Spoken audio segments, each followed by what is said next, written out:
Existe uma pergunta que ninguém faz abertamente, mas que quase todo mundo carrega em silêncio. Uma pergunta que aparece nas madrugadas, quando os números não fecham, nas manhãs, quando o trabalho parece não levar a lugar nenhum, nas conversas internas que você tem consigo mesmo quando ninguém está olhando. A pergunta é simples e brutal ao mesmo tempo. Será que eu tenho o que é preciso? Não estamos falando de dinheiro. Estamos falando de algo que vem antes do dinheiro. Estamos falando da mente. Porque aqui está uma verdade que os estoicos descobriram há mais de 2000 anos e que a maioria das pessoas ainda não compreendeu. A riqueza não começa na conta bancária. Ela começa em um conjunto de padrões internos, de formas de pensar, de reações automáticas, de valores profundamente enraizados que ou atraem prosperidade ou a repelem.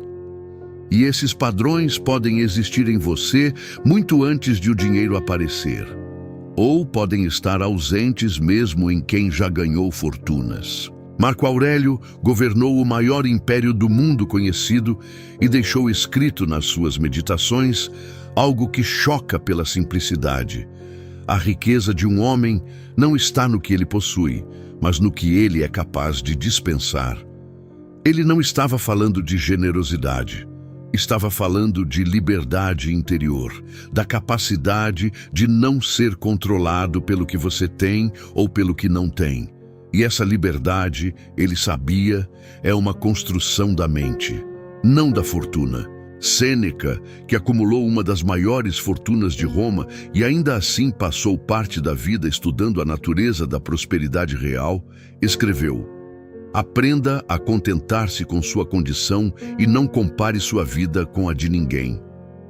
Não como conselho de resignação, como estratégia, porque uma mente que vive em comparação constante está sempre pobre, independentemente do saldo. Epicteto nasceu escravo. Não tinha literalmente nada. E tornou-se um dos filósofos mais respeitados da antiguidade, cujas ideias influenciam líderes, empreendedores e estrategistas até hoje. Ele entendia que a liberdade começa onde o controle externo termina, e que a mente treinada para operar a partir de seus próprios valores e não das circunstâncias é a mente que prospera sob qualquer condição.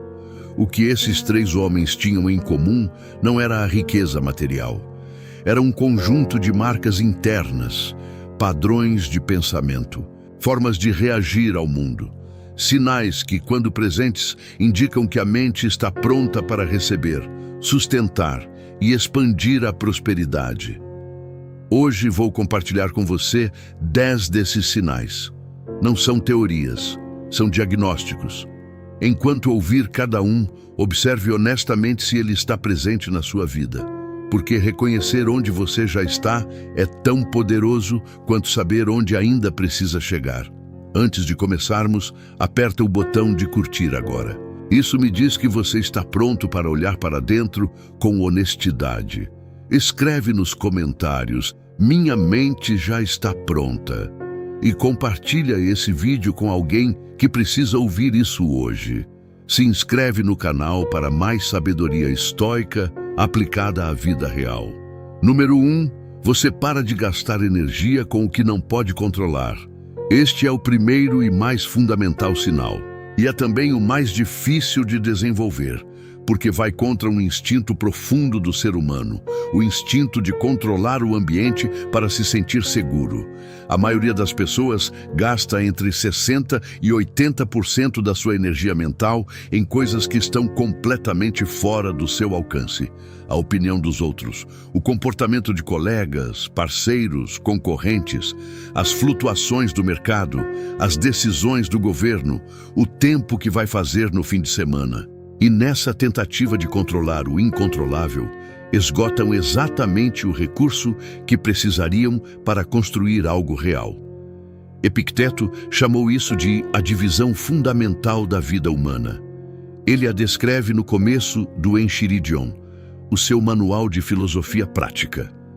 Existem coisas que dependem de nós e coisas que não dependem de nós. As que dependem de nós são nossa opinião, nossos impulsos, nossos desejos, nossas reações. As que não dependem de nós são tudo o mais: o corpo, a reputação, os cargos, os bens materiais. E a liberdade, dizia ele, começa no momento em que você aprende a distinguir um do outro e para de confundir os dois. Quando sua mente já está pronta para a riqueza, você não gasta horas ruminando sobre o que o concorrente está fazendo. Você não perde noites inteiras calculando cenários impossíveis de prever. Você não entra em colapso emocional quando o mercado cai, quando um cliente vai embora, quando um projeto não sai como planejado. Não porque você seja insensível, mas porque você aprendeu a direcionar sua energia para o que pode efetivamente mover. Isso tem um efeito prático e poderoso. Quando você para de desperdiçar energia com o incontrolável, sobra capacidade mental para o que realmente importa: suas decisões, suas ações, seu desenvolvimento, e é exatamente nessa concentração de energia que os avanços acontecem. Observe a sua semana passada. Quanto da sua atenção foi para coisas que você não pode mudar? Se a resposta for muito, isso não é uma falha de caráter, é o ponto de partida. A mente pronta para a riqueza está em processo contínuo de aprender onde termina o seu controle e onde começa o do mundo. E a cada dia que esse aprendizado avança, mais energia fica disponível para construir. Escreve nos comentários: minha mente já está pronta. Número 2. Você consegue adiar a gratificação sem sofrer. A capacidade de esperar é uma das habilidades mais raras e mais valiosas que uma mente pode desenvolver. Em um mundo construído para o imediato, a gratificação instantânea, o resultado agora, quem consegue esperar com equanimidade tem uma vantagem competitiva silenciosa e brutal. Marco Aurélio escreveu em suas meditações: não desperdice o resto da sua vida em pensamentos sobre outras pessoas, a menos que você faça referência a algum bem comum. Isso te privará de outra tarefa, ou seja, de não imaginar o que fulano está fazendo e por quê, o que está dizendo, o que está pensando, o que está tramando. Era um homem que governava um império e ainda assim via o adiamento da distração como uma forma de disciplina necessária. A maioria das pessoas abandona o investimento antes de ele maturar. Desiste do negócio antes de ele encontrar o ritmo certo. Para de estudar antes de o conhecimento se transformar em capacidade real. Troca o crescimento de longo prazo pelo conforto de curto prazo. E a razão não é fraqueza de caráter. É que a mente não foi treinada para suportar o intervalo entre o esforço e o resultado. Quando sua mente está pronta para a riqueza, você consegue plantar sem precisar ver a colheita imediatamente. Você investe 1 mês de trabalho intenso, sabendo que o retorno virá em 6. Você estuda algo difícil durante semanas, sem ver progresso visível, porque confia no processo de acumulação. Você mantém uma estratégia mesmo quando os primeiros resultados são mediocres, porque entende que a consistência é o que separa os que chegam dos que desistem. Sêneca descrevia esse processo com uma imagem que permanece relevante 2000 anos depois. Ele comparava o desenvolvimento da mente a uma viagem longa e séria, não uma excursão de fim de semana, uma travessia. E dizia que em uma travessia verdadeira, a pessoa que olha para o destino a cada minuto e calcula quantos passos ainda faltam, chega exausta e frustrada. Quem aprende a focar no próximo passo e no passo depois do próximo, chega. A capacidade de adiar gratificação não é sobre se punir ou negar prazer. É sobre ter clareza suficiente para distinguir o que serve ao seu crescimento do que apenas serve ao seu conforto momentâneo. E quando essa clareza está presente, a espera não é sofrimento, é estratégia. Número 3. Você não precisa de aprovação externa para agir. Esse é um dos sinais mais poderosos e menos óbvios, porque a necessidade de aprovação é tão comum, tão normalizada pela cultura, que a maioria das pessoas nem percebe o quanto ela controla suas decisões. Não é uma fraqueza de quem não tem autoestima. É um condicionamento profundo que começa na infância, quando aprender o que agrada aos adultos ao redor significava segurança, aceitação, pertencimento. E esse condicionamento não desaparece automaticamente na vida adulta. Ele migra de contexto. Pense em quantas coisas você deixou de fazer porque alguém poderia achar estranho. Quantos projetos ficaram na gaveta porque você precisava de alguém dizendo que valia a pena?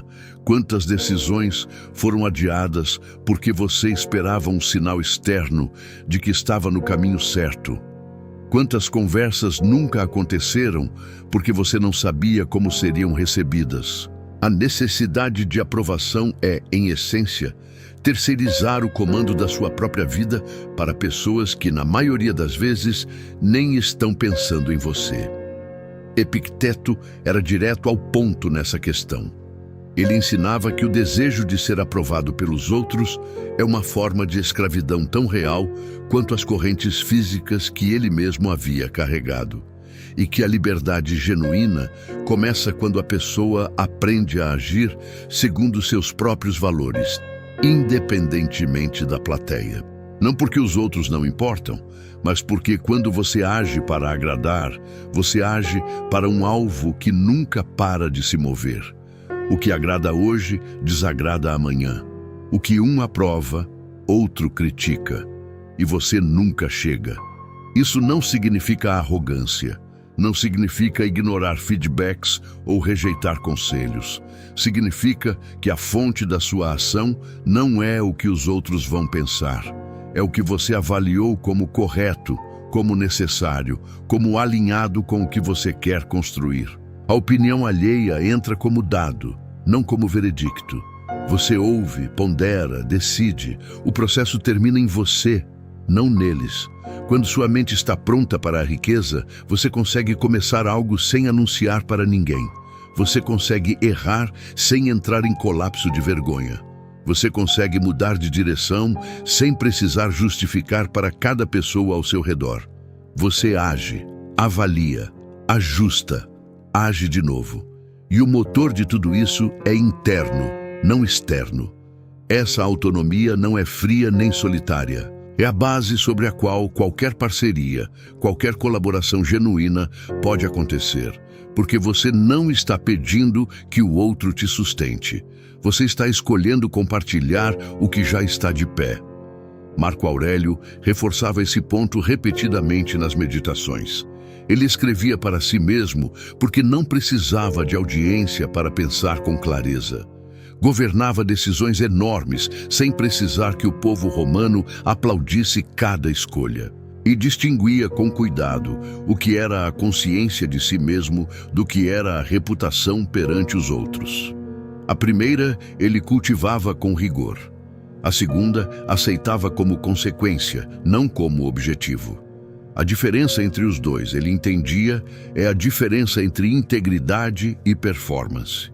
O sinal de que sua mente está pronta não é que você ignorará os outros, é que você não precisará da permissão deles para avançar.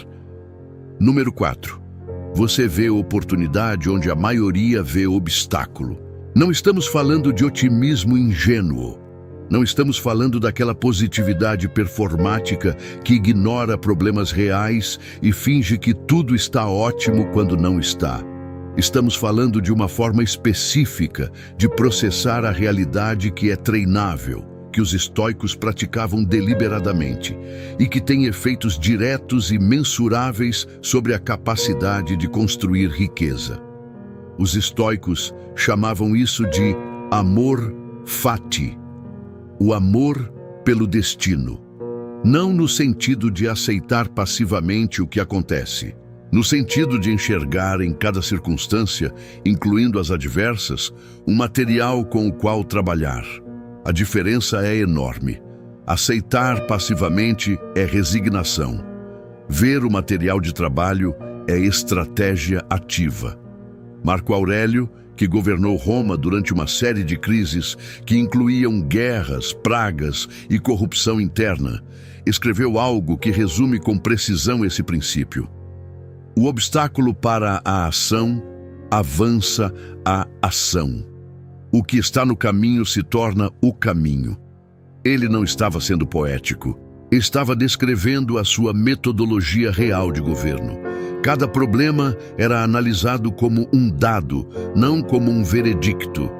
E a pergunta era sempre a mesma.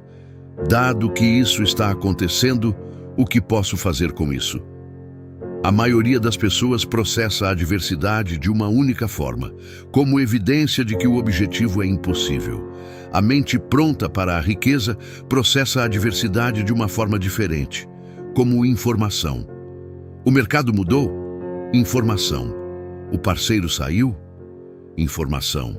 O produto não vendeu como esperado? Informação. O investimento teve um resultado abaixo do esperado? Informação. E informação é material de trabalho. É o que você usa para ajustar, melhorar, redirecionar. A rejeição é informação. A falha é informação.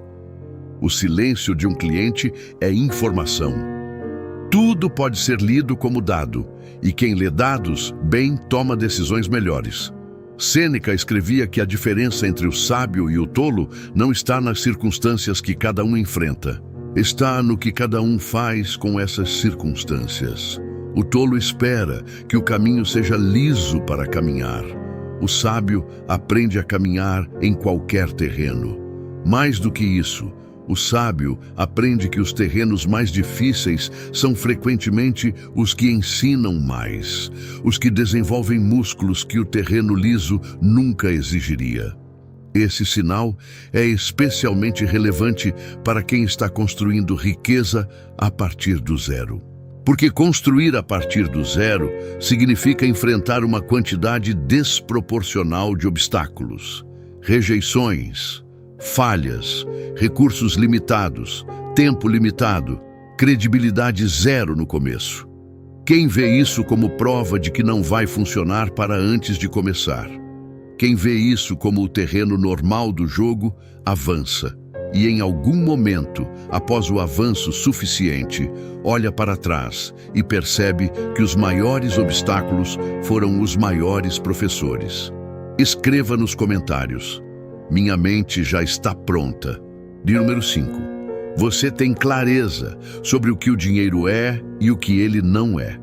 Esse é um dos sinais mais subestimados e também um dos mais decisivos, porque a relação que você tem com o conceito de dinheiro, antes mesmo de ter o dinheiro, determina em grande medida o que você fará com ele quando ele aparecer. Sêneca era explícito. A riqueza é a escrava do homem sábio e a senhora do tolo. Ele sabia do que estava falando. Era um dos homens mais ricos de Roma.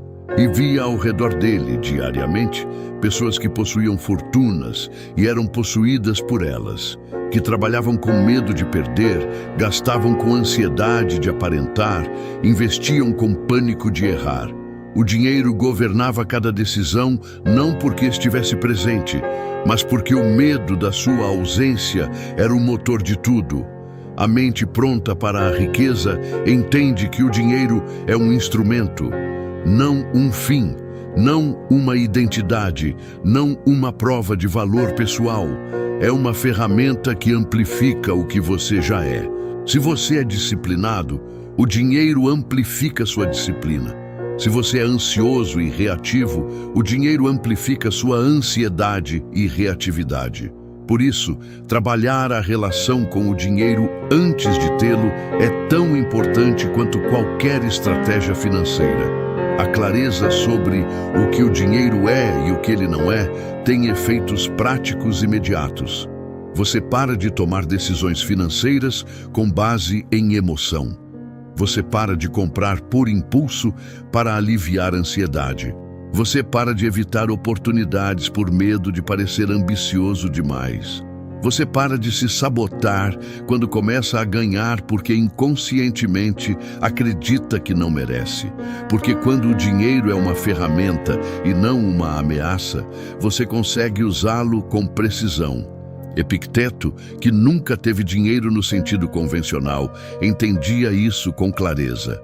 Ele ensinava que o valor de uma coisa externa é sempre determinado pelo valor que você escolhe atribuir a ela internamente. E que uma pessoa que atribui ao dinheiro o poder de determinar sua felicidade, sua paz, seu valor, está entregando sua liberdade a uma coisa que não tem vida própria.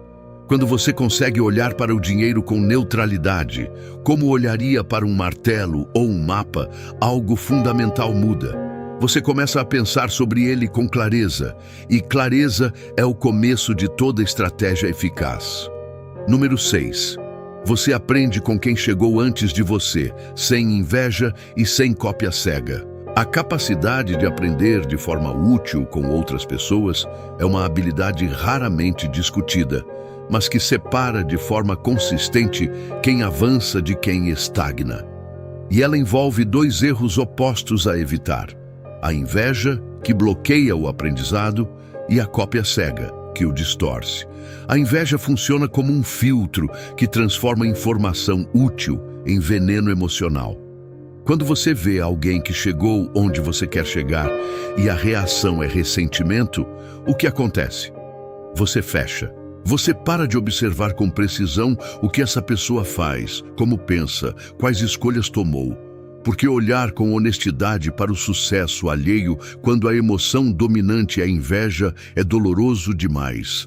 Então você desvia o olhar e perde exatamente o que precisaria aprender. Marco Aurélio, no começo das meditações, faz algo extraordinário. Ele lista, um por um, o que aprendeu com cada pessoa significativa da sua vida.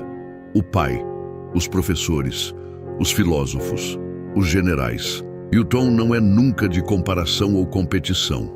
É de observação honesta e gratidão pelo exemplo. Ele entendia que cada pessoa que chegou antes de você carrega uma lição. E que a mente sábia extrai essa lição sem precisar diminuir quem a oferece. A cópia cega é o outro extremo. É quando a admiração se torna imitação sem adaptação.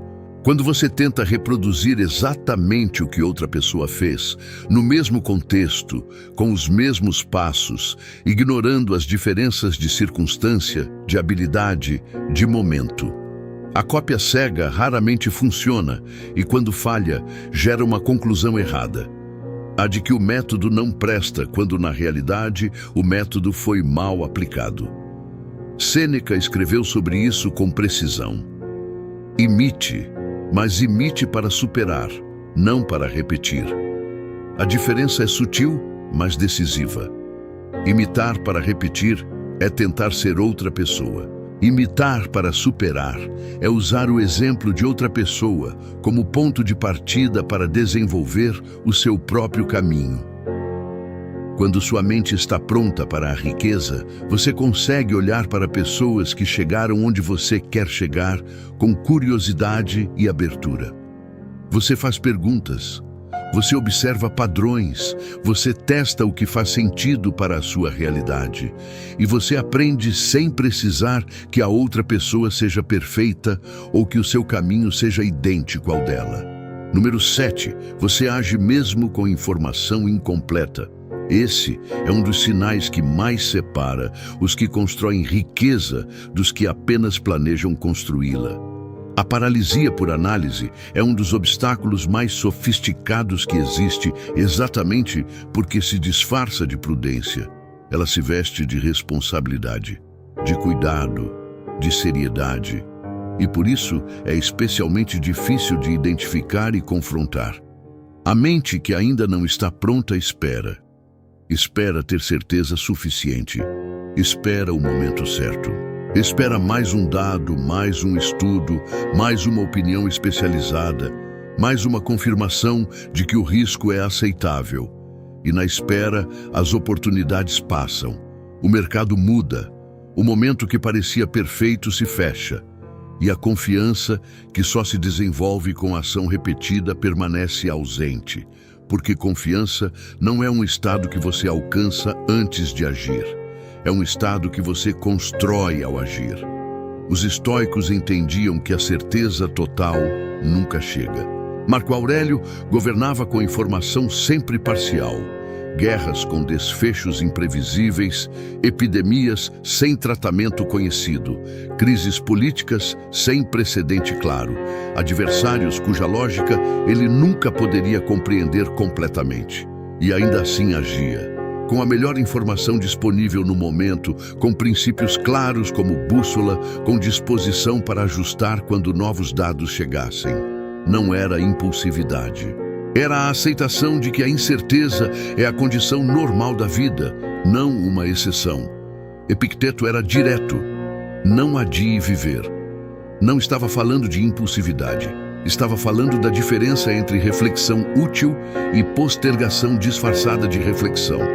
A reflexão útil tem um fim. Ela leva a uma decisão, a uma ação, a um próximo passo concreto. A postergação disfarçada é circular.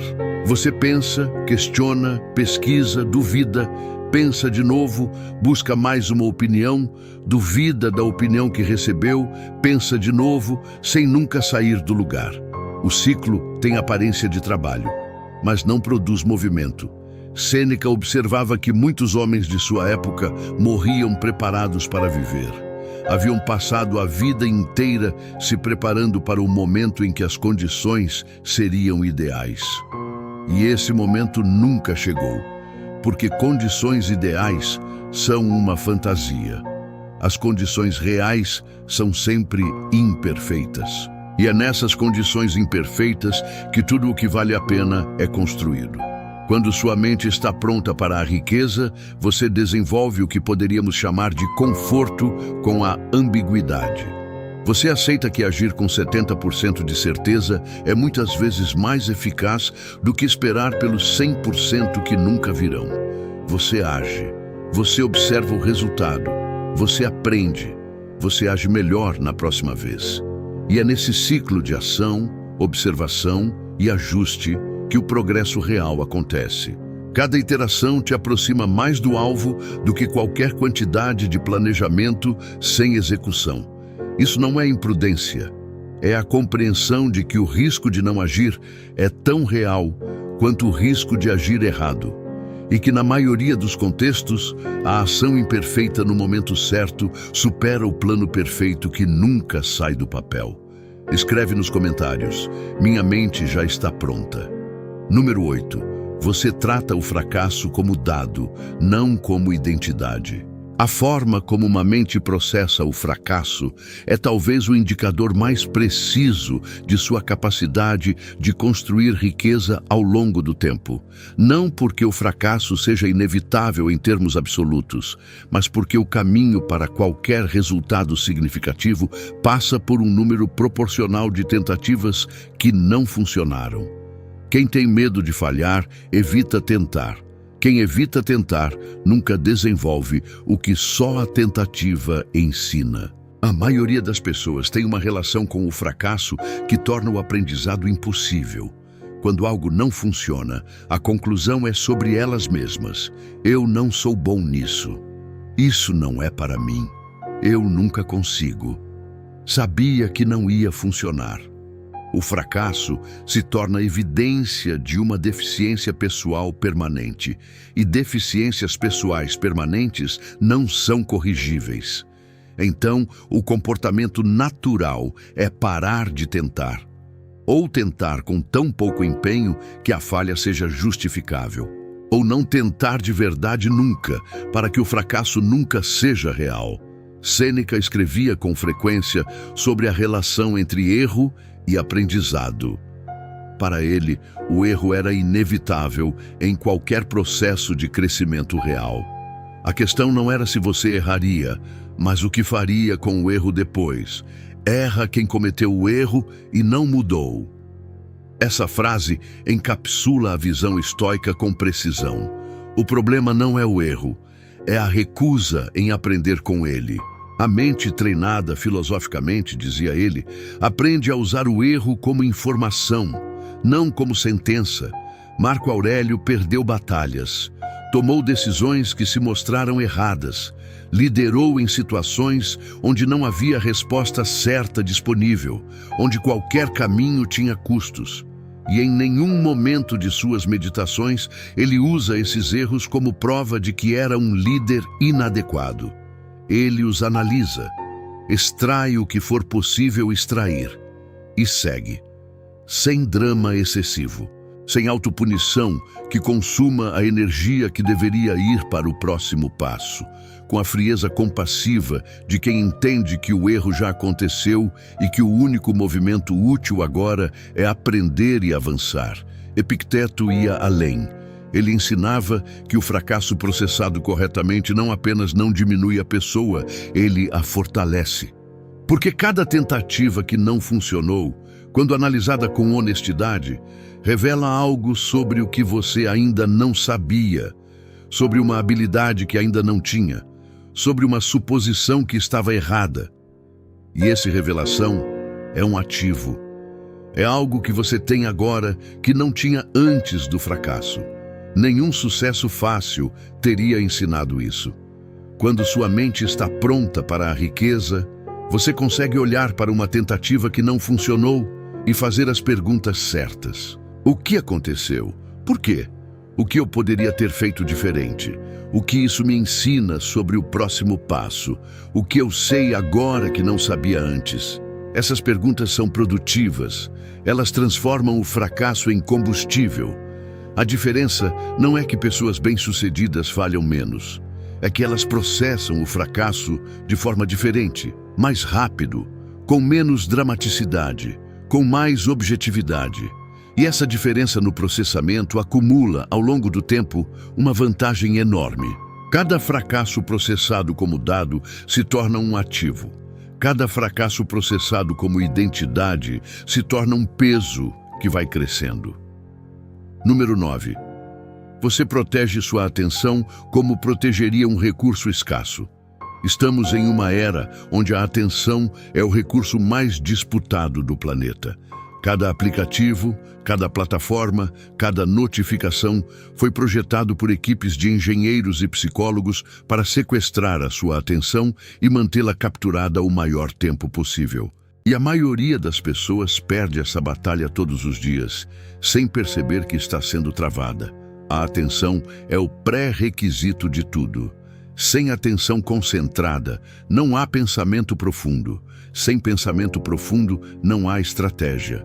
Sem estratégia, não há progresso consistente. A dispersão crônica da atenção não é apenas um problema de produtividade, é um problema de desenvolvimento. Porque a mente que nunca se concentra por tempo suficiente, nunca desenvolve a capacidade de resolver problemas complexos. Sêneca escreveu uma das mais belas e precisas análises sobre o tempo e a atenção que já existiu. Não é que temos pouco tempo, é que desperdiçamos muito dele. Ele observava ao redor que as pessoas reclamavam de falta de tempo enquanto destruíam horas em conversas vazias, em preocupações inúteis, em distrações que não construíam nada. Identificava isso não como um problema de agenda, mas como um problema de valores. Você protege o que valoriza. Se não protege o tempo, é porque ainda não internalizou o seu valor real. Epicteto era radical nessa questão. Ele ensinava que a primeira tarefa da pessoa que quer se desenvolver é aprender a dizer não. Não ao entretenimento vazio. Não às conversas que não levam a nada.